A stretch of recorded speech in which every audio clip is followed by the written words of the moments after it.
ராம் நாராயண் ராம் ஒரு வியாபாரி தன் கடையில் உள்ள ஒவ்வொரு பொருளையும் காட்சி அலமாரியில் அழகாக ஒழுங்குபடுத்தி வைக்கிறார்.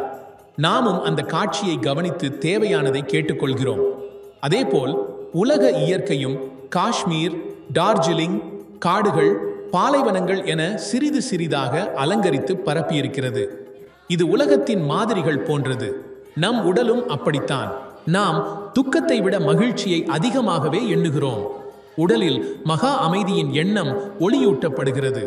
சிறிதளவு ஆனந்தம் இருக்கிறது என்றால் பெரிய ஆனந்தம் இருக்காமல் போவதில்லை. அந்த சிறு சிறு ஆனந்தங்களாலேயே அந்த பூமி உருவானது. அந்த பூமியின் மணற்கண்களே கூட நாம் மகா ஆனந்தத்தில் இருக்கிறோம், மாக லயித்து விட்டோம் என்று கூறுகின்றன. அங்குள்ள செடிகளும் பூரண திருப்தியில் உள்ளன.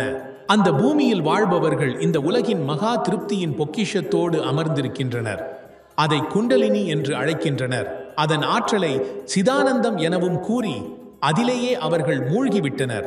மகா ஆனந்தத்தில், மூலாதாரத்தில் எழும் குண்டலினியின் அலையில் அவர்கள் ஆடிக்கொண்டிருக்கிறார்கள். அவர்கள் ஏற்கனவே திருப்தியடைந்தவர்களே மேலும் மேலும் திருப்தியில் மூழ்கி வருகின்றனர். அவர்களது பூமி அப்படித்தான் உருவானது.